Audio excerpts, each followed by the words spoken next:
We'll do a short prayer and then we'll start after that, okay?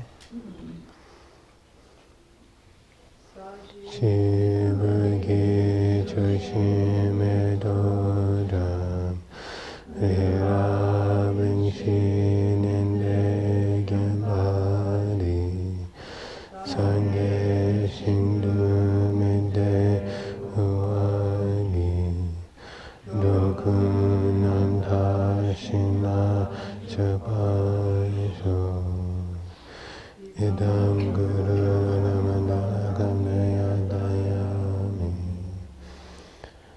Ge Chadan Soge Chonanga Chanchu Badu Dani Gasuchi Dagi Chishigi Besanangi Rama Penche Sange Dubashu Sangye Chodan Soge Chonanga Chanchu Badu Dani Gasuchi Dagi Chishigi Besanangi Lola Pinche Sangye Dubashu Sangye Chodan Sogi Chonama Chanchu Padu Dangi Katsuji Daki Chashegi Besanamgi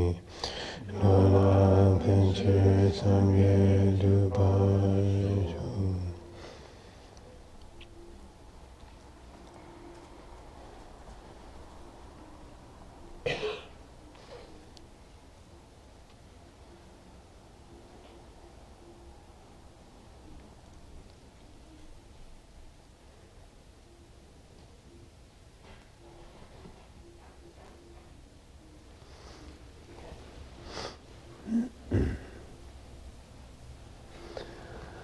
Okay, the subject of this class is daily practice. It's how to do your daily practice.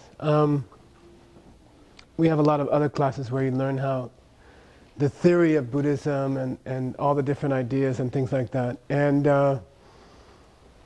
those are very important, but they don't work unless you have a daily thing that you do with your own mind, okay? Like a daily practice in the morning.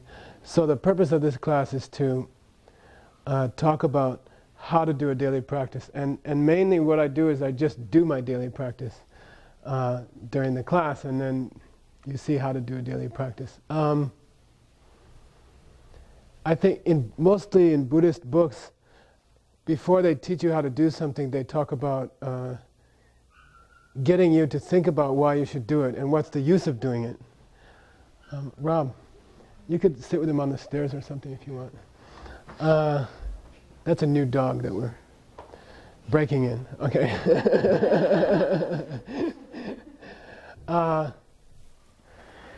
You're supposed to understand what's the use of doing something before you do it, because if you don't know why, then you won't keep it up. And daily practice, the thing about daily practice is if you don't keep it up regularly, it doesn't work. Okay, it's a lot like exercising or something like that, learning to play a musical instrument. If you don't do it a little bit each day, then it doesn't work.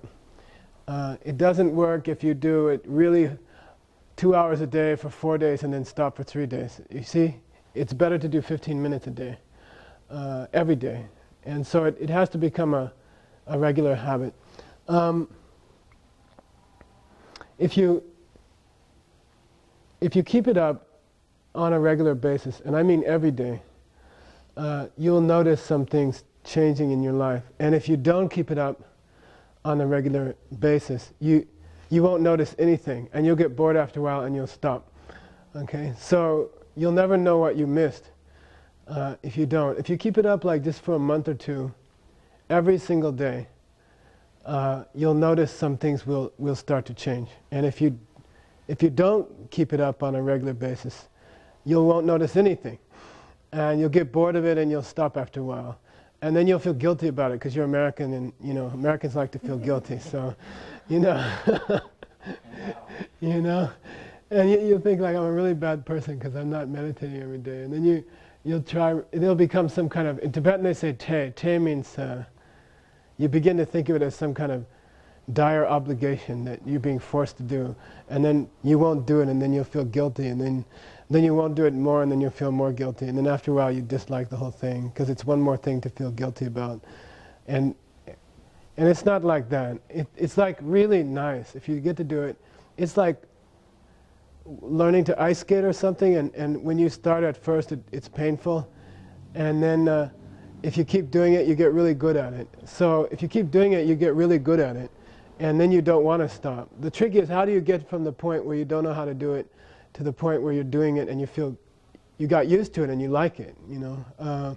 That's the same with everything, like learning a language or learning a musical instrument. So when the morning comes that you want to delay it until the next day, you have to have this argument with your own mind. That's called Chegom in Tibetan. It's a kind of meditation. You have to have an argument with your own mind. And your mind will say, look, we got to get to work here. You only got 20 minutes to get on the subway.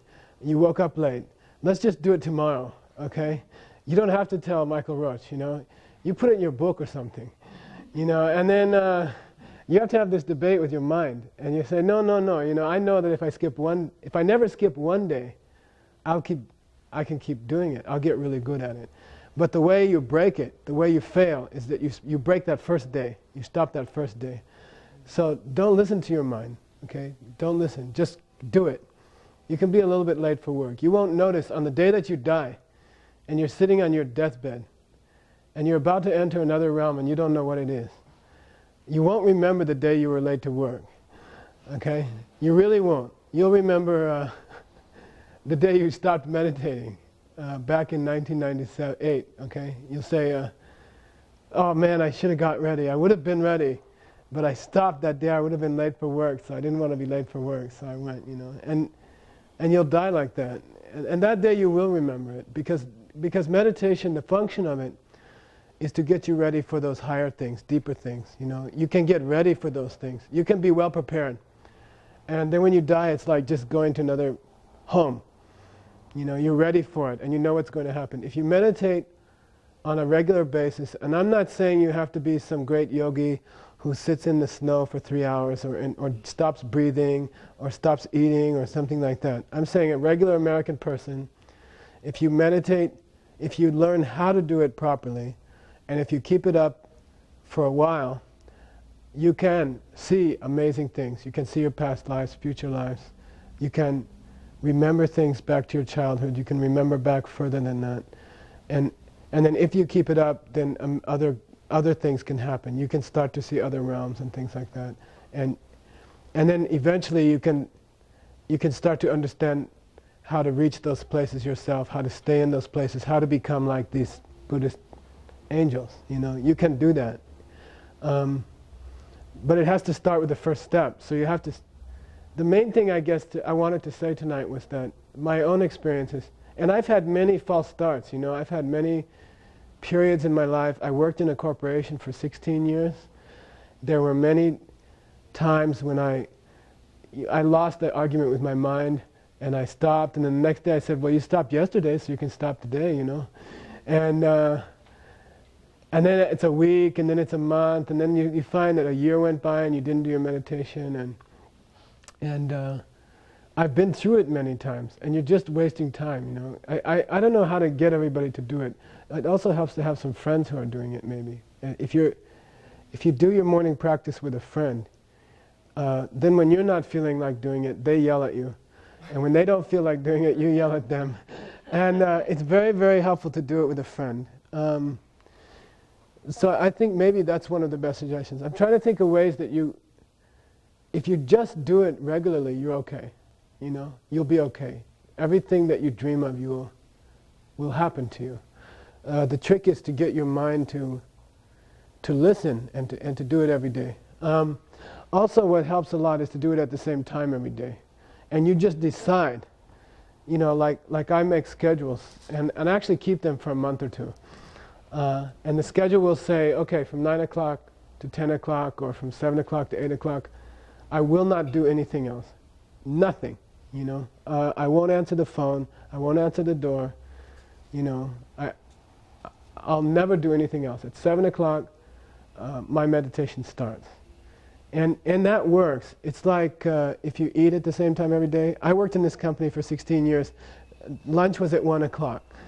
At 1:01, my stomach is like, you know? I mean, you get this thing, your mouth starts watering at 1 o'clock. And on the weekends, you can be anywhere. You can be talking to your friends. You'll be in the middle of a movie and your mouth starts watering at 1 o'clock. And if you keep the same schedule, your mind will say, time to meditate today. You know, it's time to go into meditation today. And if you keep it up, then your mind changes. Your mind gets much, much happier, much calmer, much clearer. When it gets clear, amazing things happen. Like all the problems in your life, people problems, relationship problems, work problems, money problems, all these personal problems, you get this ability to see into what to do much, much better. And your decisions change. And your priorities change. And you become much wiser.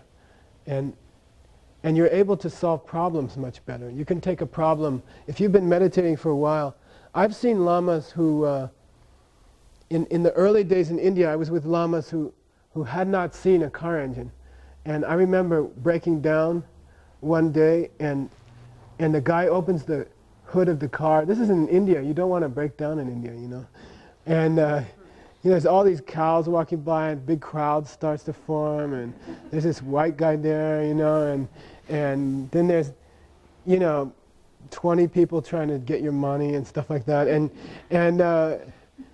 we were standing there, and we opened the hood, and the Lama, he's like, explain to me how this works, you know. And you're like, why? And he says, just tell me, what's this thing do? And you say, oh, that's a carburetor, you know, that does that. What's this? Oh, this is a battery. And then he says, the problem's here. You have to fix this, you know. And we did. We opened it up, and there's something problem. And you see, if you meditate a lot, then all kinds of problems that you have in your life, personal problems, car problems, you know, you get, your mind is, I don't know how to describe it, but your mind is more clean, and your mind is more pure. It's like getting a really good night's sleep or something, you know, and your mind just goes into it and sees it, you know. And so it's useful for everything. Jetson Kappa, when he discusses meditation, he gives 5 things to avoid.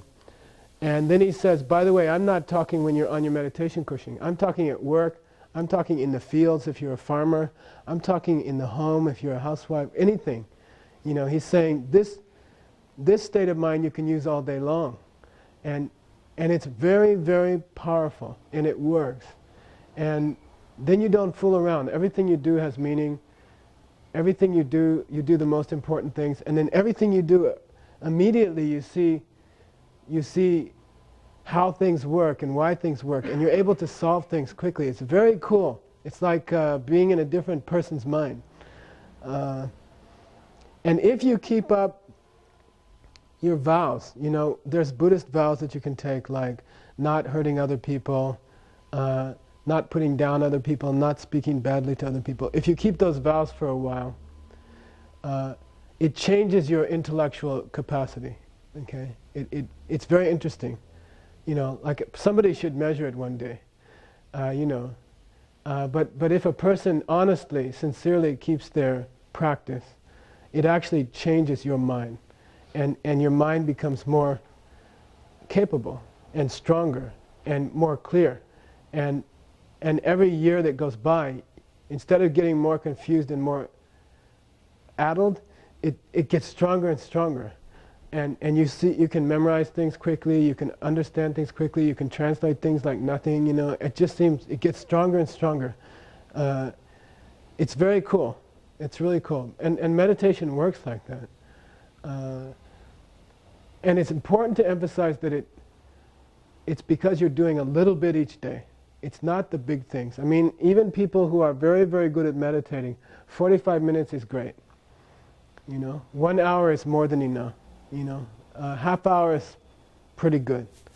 You know, you don't have to sit there for 3 or 4 hours or something like that. It doesn't work like that.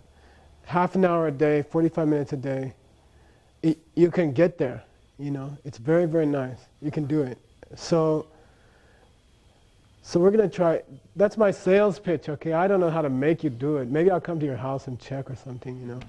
But it's really, really nice. And any American can do it. It's just really, really nice. And try it, you know. I just warn you that if you don't do it every day, you won't get much success. And you'll get, in Tibetan they call it, it's like markukopa or something. Markukopa means they used to keep butter in sheep's stomachs, you know, like kill the sheep and take the stomach out, and then that was a bag, like a leather bag, and they would keep butter in there. And then after a while, because of it gets saturated, and then it gets old, and it starts to crack. Like after it gets saturated, it starts to crack open, and then you can't use it, you have to throw it out. It's like an old briefcase or something. And they call it, that's the word in Buddhist scripture in Tibet for saturation. There's a big danger that if you learn about meditation, and then you don't do it right away, and you don't do it every day, then the second time you come to this class, you say, oh yeah, he talked about that the other day. I've heard all that. I mean, I have a lot of students who say, what are you teaching tonight? And I say, oh, I'm teaching Tonglen. They say, oh, I heard about that. I don't have to come. You know, and that's called saturation in Tibetan. There's a danger that if you don't do it the first time you hear about it, the second time it's like boring already. You already heard about it. And the odds of doing it the second time are very bad. You know, if you don't do it the first time you hear about it, the second time the odds are not very good. I mean, spiritually speaking, statistically spiritually, people on the second try don't usually succeed. It's called markukopa. You know, it's called the sheep's stomach or something like that. So you have to do it right away. You have to start tomorrow morning. I mean, decide tonight, after you leave here, decide when, okay, what's the hour that I'm going to give, you know, and what am I going to give up? You know, you have to give up something, okay? Your day is full. Your day is already full. So you have to choose the 1 hour thing that you're going to give up, okay? I don't know what it is. New York Times is a good choice. Okay, I haven't read it for like 10 years. I don't miss anything. I read it over people's shoulders in the subway. I get all the important news. Win-win in the cabs, and it's enough. You know, you don't need to know more about Clinton's problems and stuff like that. So you can just dump the New York Times or something like that. Okay, save money too. Okay, we'll go through how to do a daily practice and start tomorrow morning if you're not already doing it. If you're doing it lousy, then start more seriously. And that just means same time every day. Okay. First step is wake up. Okay. I mean, morning. Most people prefer morning. I don't know a lot of people who do well at night. I have a few students who work at night, and they prefer to do it at night. But most people I know, they're fresher in the morning. Personally, I find that after 10 o'clock, it's a waste of time to try to meditate. You know, it goes like that. At 10 it's dangerous. At 10:30 it's improbable. At 11 o'clock it's like a waste of time. At midnight it's like a struggle. At 1 o'clock I hate it. You know, and for me it doesn't work. For me the morning is a fresh time. It's very good if your stomach is empty. I found that, you know. If you try to meditate on a full stomach, it's a joke, you know. So I like to meditate before I eat breakfast. Get up. It's a custom to keep to brush your teeth before you start. Okay, so it's just that your mouth should taste good when you're meditating. Then have something to drink. Personally, I find that I'm kind of dried out in the morning, so have something light like water or some light tea or some juice or something like that, and have that. I put a cup out. And then I start puttering around the room. You're supposed to clean your room. For me, that's very difficult, okay? At least the place where you're going to meditate. You know, in my room, it's that 3 square feet that where I'm going to meditate. So that's supposed to be all nice and nicely arranged, and it's supposed to be like very cool. You know, like a place that looks cool. You know, like some great Tibetan yogi's meditation place. You know, and you have a nice cushion. and a nice little altar, and everything is beautiful. You know, I mean, people come in the room, they should look around and their eyes should go there and say, oh wow, you know, what's that? Anila's good at that. Like over at the store, there's all these little niches where it just looks cool. You know, it looks like someplace you'd like to sit down and meditate, you know. And it should be whatever you think is beautiful, you know, and it should be functional. It should be by the way, don't try to meditate on your bed, okay? That's a disaster. After a couple of days, you're like, well, maybe I could do it laying down, you know? I'm telling you all the wars I've had with my own mind, and I'm not kidding. You know, oh yeah, Lama Yeshe said something about that, you know. It doesn't work, okay? Don't meditate on your bed. It doesn't work. Get out of bed and putter around and clean up the room and have something to drink. And, you know, and I just have a good time. I arrange things and make it pretty. And later, either I or someone else will give you all the altar setup thing. But right now, it's enough that you have a picture of a holy being, you know, like His Holiness, or a picture of any of these great lamas, or a picture of some deity or something like that. It should be some center of your altar. That's not them. That's a piece of paper or a piece of wood or a piece of metal. But it's just to represent that they're going to be in the room with you. The minute you start to meditate, they come, and they're there. And they're not flat and paint on a piece of paper. These are not Buddhas. But they help you remember a Buddha, that's all. You know, we don't worship the pictures, okay? And the pictures can't help you. They're just pictures. But they can remind you about those beings, and then they come. And they're much foxier than those pictures, okay? They're much more exciting than that. But it's okay for now. You know, you can put a picture on the altar. And then you every morning, put out some nice offering, okay? Like, you'll learn later the whole spiel, you know, and that's an ancient system from India. But for the time being, put something that you like, you know, like, I have friends who like mangoes. So you get the nicest mango you can find the day before, okay? And you put it up there. Personally, I find it takes at least 15-20 minutes to set up the room, clean the room and set up the altar. If you're going to do a nice job, it's like 30 minutes. But I'm talking, if you have a job and you got to be out of the house by 8 or 8:30 or something, then you know, to tell you the truth, to be frank, Americans won't spend much time. And if you're going to be limited in your time, it's better that you spend the time meditating than that you spend the time. I mean, if you have to divide, then give about 10% or 15% to cleaning the room and getting it all ready. If you do it every day, there won't be much to clean, unless you're really bad. Okay, so, you know, clean the room, make the altar really pretty, put out some nice little thing. And it doesn't have to be expensive. You know, pick up a flower on the way home or something. New York is great. I was on retreat in Arizona. Try to find a flower store in the desert in Arizona, you know. And I got very frustrated because we have all these beautiful Korean markets, you know, and these beautiful flowers. You can always get one. It's not such a big deal. So put out some beautiful things. And then make your cushion right, okay? The main thing about the cushion or the seat is, and we'll talk about it every week, okay? And you'll get more details about it. But for the time being,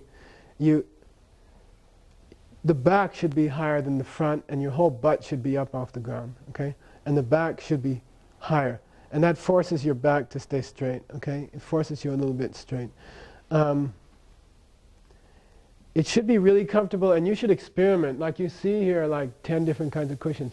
When you come to this class each week, then get a different one and see which one fits you. Everybody's butt is a personal thing, okay?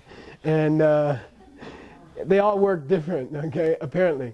So find out what's comfortable for you. It won't be the same thing that other people, you know, some guy will say, I'm from the Zuki Duki Buddhist school and you have to have a mat like this, you know, and then you try it for like a year and it's like excruciating, you know, and it's not like that. I mean, everybody's body is different, and you have to have, the main principle is that the back should be higher than the front. Something very important that I don't think people get much is that when you get pain in your legs, it's normally this bone on your ankle, you know, the one that sticks out. Put something thick under your whole, you know, one of those big square cushions like this thing here, or the one that Fran is on, you know, or this one here, you know, and something with that much foam on it, you see, around your whole body. And then on top of that, put a cushion to keep your butt off the ground, okay? But most people, they don't learn, I think, that when your legs hurt, it's often your ankles, and it's often the bony part of your ankle. The blood's getting cut off, and that's uncomfortable. So your meditation cushion should have two parts. One is the mat underneath, which keeps your ankles out of that torture, and then the seat that raises your rear end up off the ground, and that should be adjustable so that the back can be higher than the front. I find those things with these zafus with the what's inside there? Barley. I like it because I can squish it around and mold it to my bony little rear end, you know. So, and everybody has a different, you know, you can squish it around and find it, you know, the place that's comfortable for you. I used to tell people to put their left foot on their right thigh. By the way, I'm talking if you do a full lotus, okay?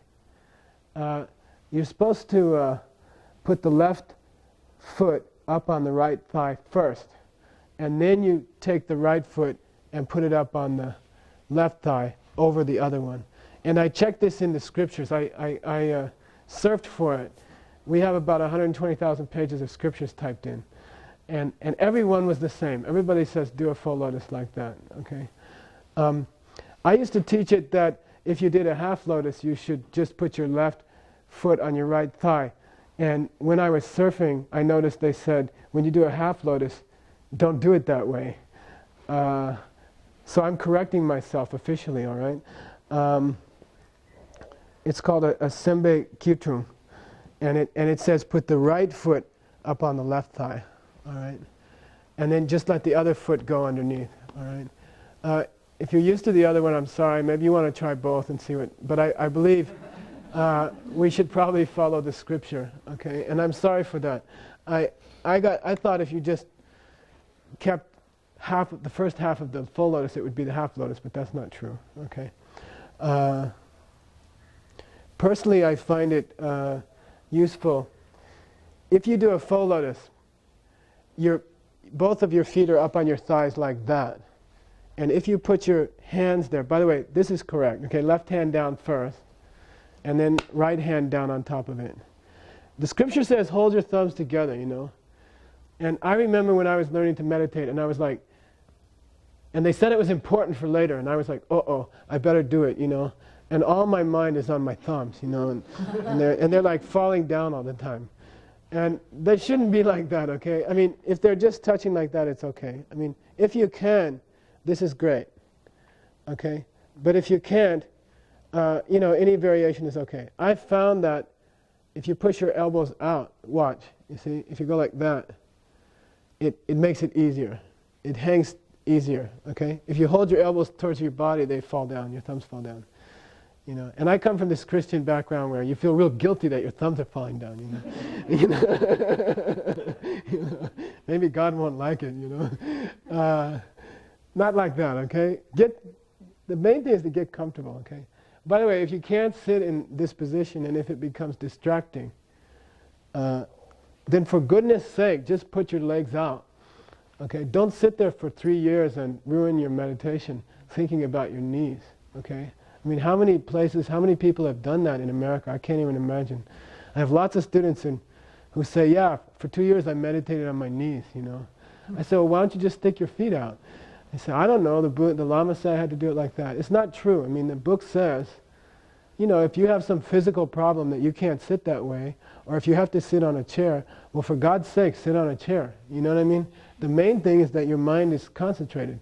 If you're in pain, you can't concentrate, okay? So don't worry about it. By the way, if you do this every day, even for an hour, your muscles will loosen, and it'll be no problem at all. It'll be very, very comfortable. And if you get really good at meditating, your body will start to change. That's the whole idea of deep meditation. And then it gets just easier and easier, It becomes more and more comfortable. So maybe you're not able to do it now, but if you keep meditating, and frankly, if you keep your vows well, if you learn about Buddhist vows, and if you keep them well, your body will actually start to... the karma of that is that your body will change. And if you have small pains in your back, or you have some other medical problems, they will slowly start to disappear. And that has its explanation in the secret teachings, and I can't explain that to you. But if you keep your... if you live ethically, your body will start to change. If you make it a point to live ethically, your body will start to change. And it'll be easier to meditate, okay? The converse of that is if your body's not feeling better, you're probably not doing too well on your mouth, okay? I don't mean to say that if you get sick, you're a bad person. I'm not saying that. But on the long run, if you study well and you practice well, you'll be much less likely to have any kind of physical problems, okay? It's not very likely that you would have, on a normal basis, physical problems. It's still possible that some really big, lousy karma could ripen and you'd have a physical problem. But in general, your health will get better and stay better, okay? If you're very careful to keep your ethics strong, okay? So anyway, if you do a full lotus, your feet are up like that, and there's a place for your hands to rest. And the test is, take the tip of your thumbs and press it in towards your body. If it touches into your belly button, I'm talking normal belly button, okay? Some people have them up here, I don't know. But a normal, in the scripture it says, pelbe, jiktenbe, hodambulingi mi pelwa, the majority of human beings on the southern continent have a belly button about the right place. And so you may be an exception, okay, so don't feel bad. But if you push in with the tips of your thumbs, it should hit your belly button. Now if you're doing a half lotus, it's below that.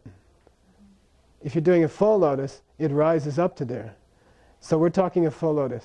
If you're not doing a full lotus, you have to take a piece of cloth or something, like this is just a piece of cloth, and you roll it up like that to get your hands up to there, okay?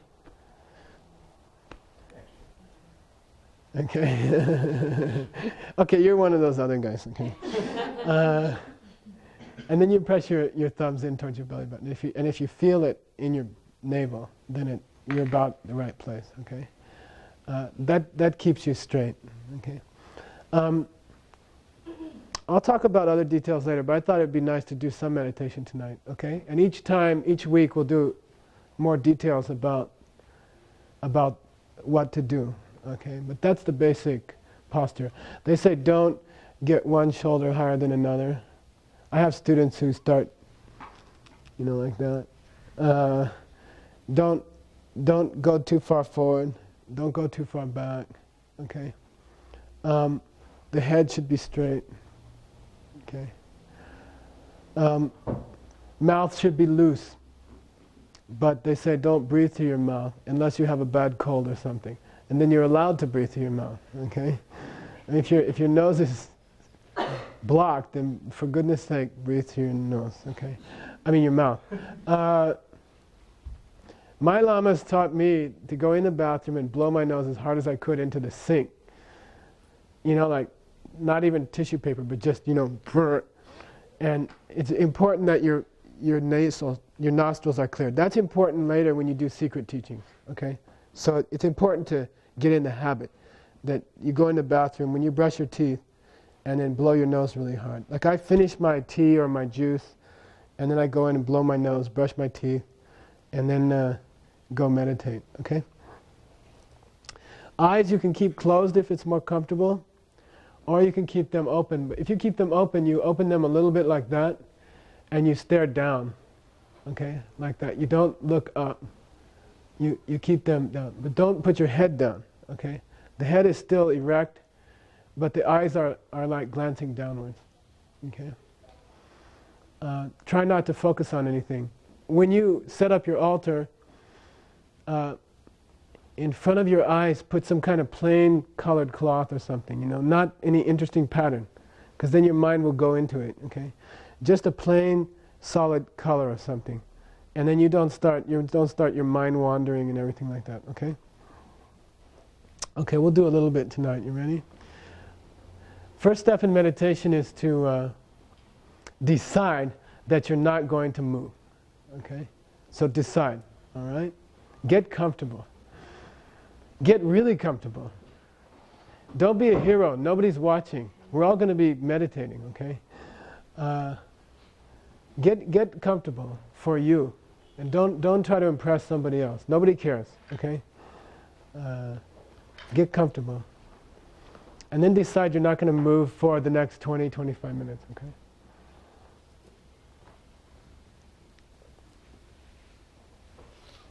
When I say don't move, I really mean don't move, okay? If your nose starts to run, let it run. You get this nice little puddle down near your hands, okay? And if something itches, decide you're not going to scratch it. It goes away after a while, okay? Try to be very quiet, especially when you're in a group. It's very impolite to the other people to make noise, okay?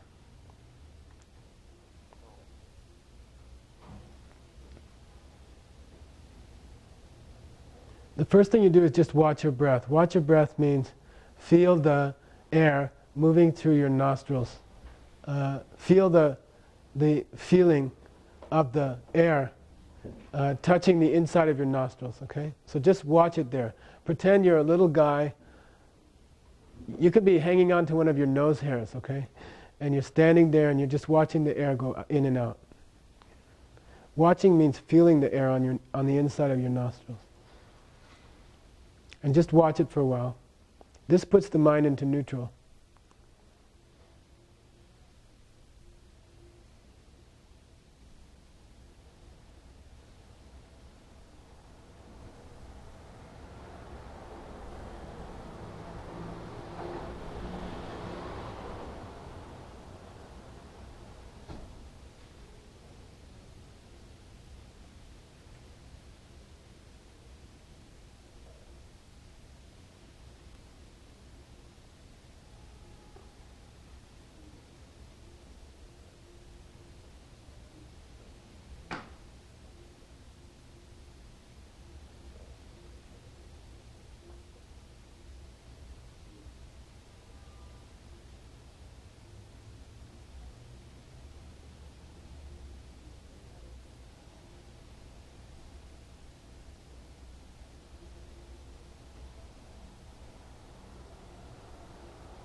We're going to do a very basic meditation called Tonglen, and a very short form of it, and then we'll do a more extensive one later. First thing, in your mind, invite some kind of holy being to come to this place and sit in front of you and meditate with you. So they're about the same size as you, and you can't see them except you can imagine them. And it could be a Buddha or the Dalai Lama or whoever you feel close to. You ask them to come and meditate with you. So spend a few minutes, pretend that someone's coming to meditate with you. Make them very, very beautiful, and not just the colors and the shapes, but imagine that you can feel their warmth and you can smell them. They smell wonderful, and their eyes are closing once in a while, and you can feel their breath on you and things like that. Some beautiful holy being, bring them to meditate with you.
Then in your mind, ask them to help you during the meditation, to help your mind.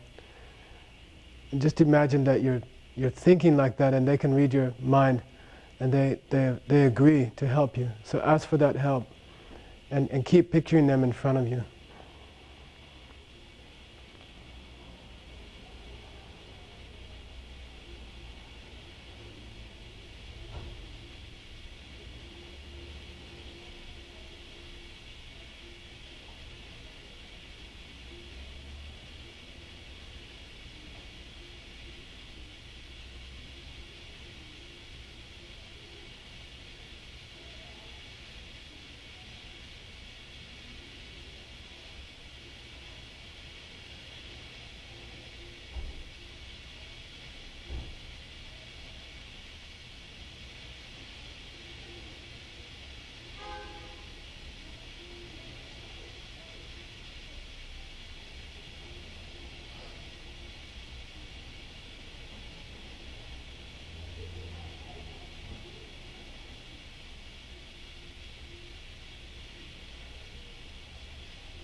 Then think of someone you know who's sick.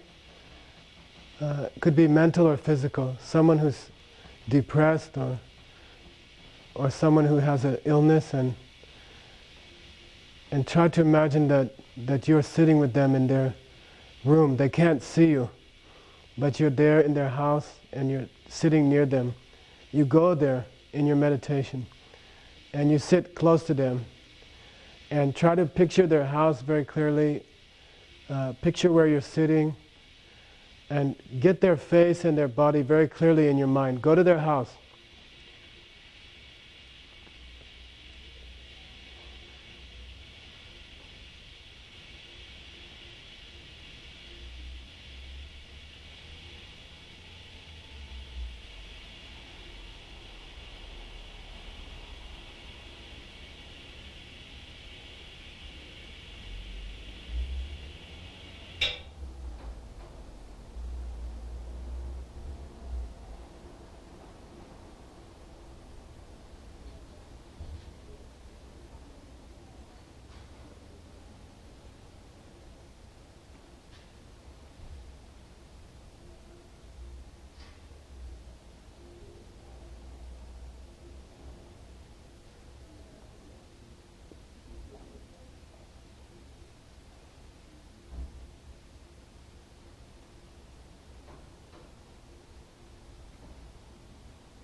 Then imagine the problem that they have, like the sickness or the emotion that they have, depression or whatever. Then imagine it all like flowing through their blood, flowing through their body, and it's all starting to collect in their chest as a black spot, about the size of like a marble, but it's some kind of very black, pitch black,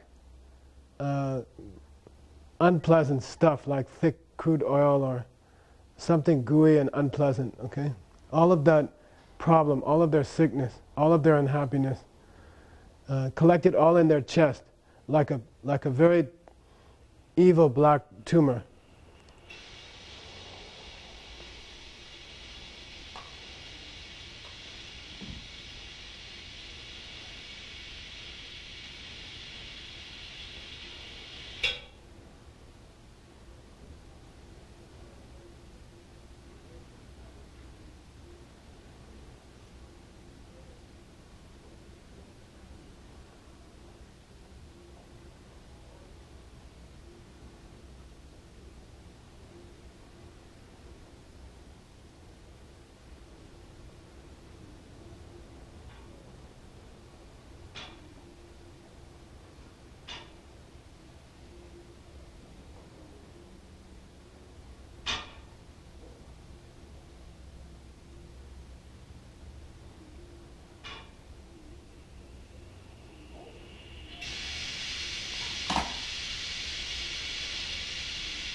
Then decide that you're going to take it away from them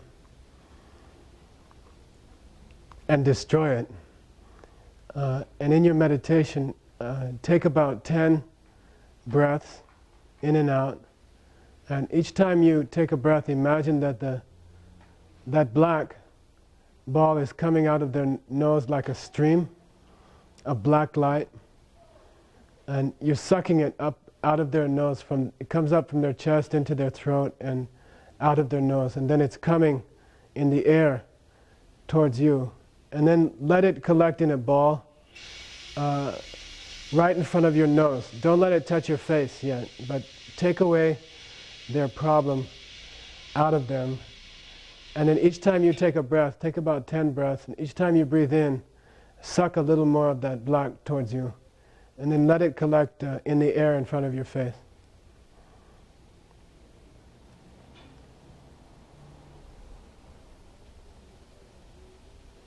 Try to picture them clearly.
Then in your own chest, about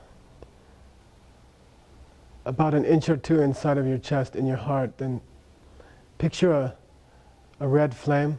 It's about an inch high. It's like a Zippo lighter flame, okay? And try to picture that flame.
The flame represents your own selfishness. And it's important now, think about today, think about the day that you just spent. Try to find 2 times today when you were selfish. And it doesn't have to be a big thing, okay? It could be a little thing, like I can remember today I drank something and I didn't notice that the person next to me didn't have any, and I just drank it myself, and I didn't share it with them, or I didn't talk to them. And think about 2 things today that you did that were selfish, even little things like that, and imagine that the flame represents those things.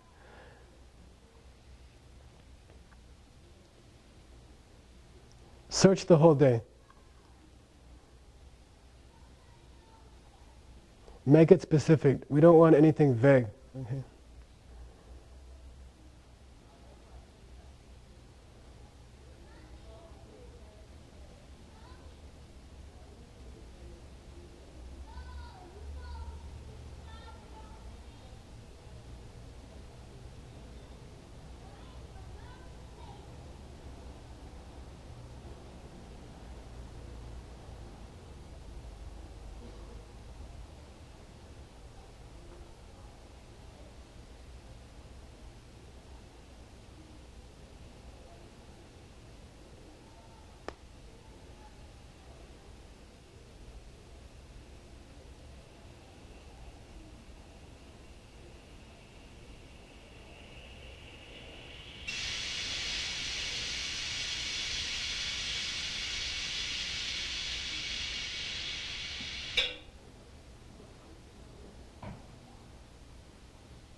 Now we're going to destroy the sickness of the other person. And remember, it's a black ball in front of your face. And then we're going to breathe in it'll stream into your nose.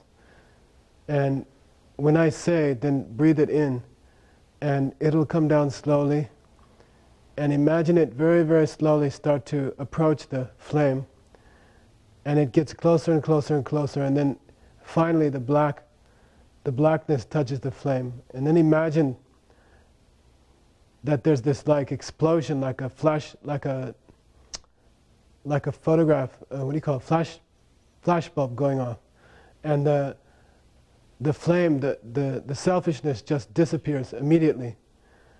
And the blackness is burnt up, it's incinerated, and it goes into a smoke, like cigarette smoke, and then the smoke just goes away, it just disappears. So imagine that we're going to destroy the other person's unhappiness or their sickness, okay? So when I say go, then take a very slow in-breath and see the blackness being destroyed. Okay, go ahead.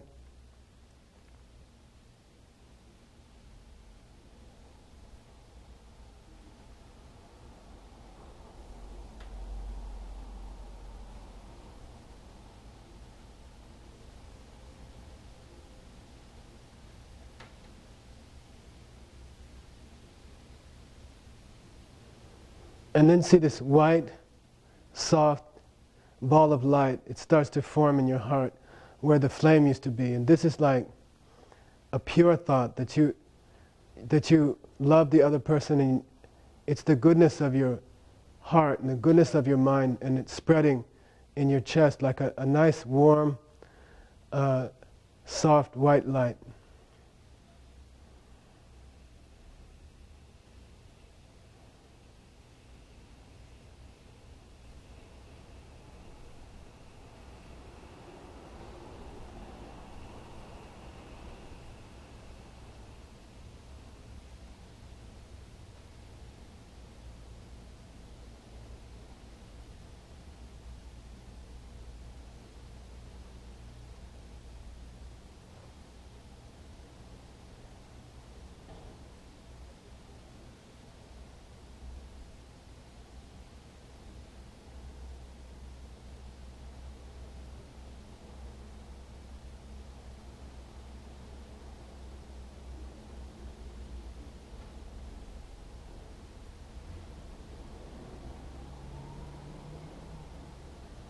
And then see, send out some of that white light. It goes away from straight out from your heart, like a pole of white light. It's maybe 2 or 3 inches across. It's like a shaft of white light, and then send that to the other person from your chest, from your heart. And there's this beautiful white light. It goes out and it just bathes them in white light. And imagine that suddenly they don't have this problem anymore. They don't know where the help came from. They don't know why someone helped them. They don't know how it happened. But their sickness is gone or their unhappiness is gone. And then just enjoy bathing them in this white light. And they feel the light, and it gives them some deep happiness. And imagine that.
And then leave them there very, very happy and clean, and come back here.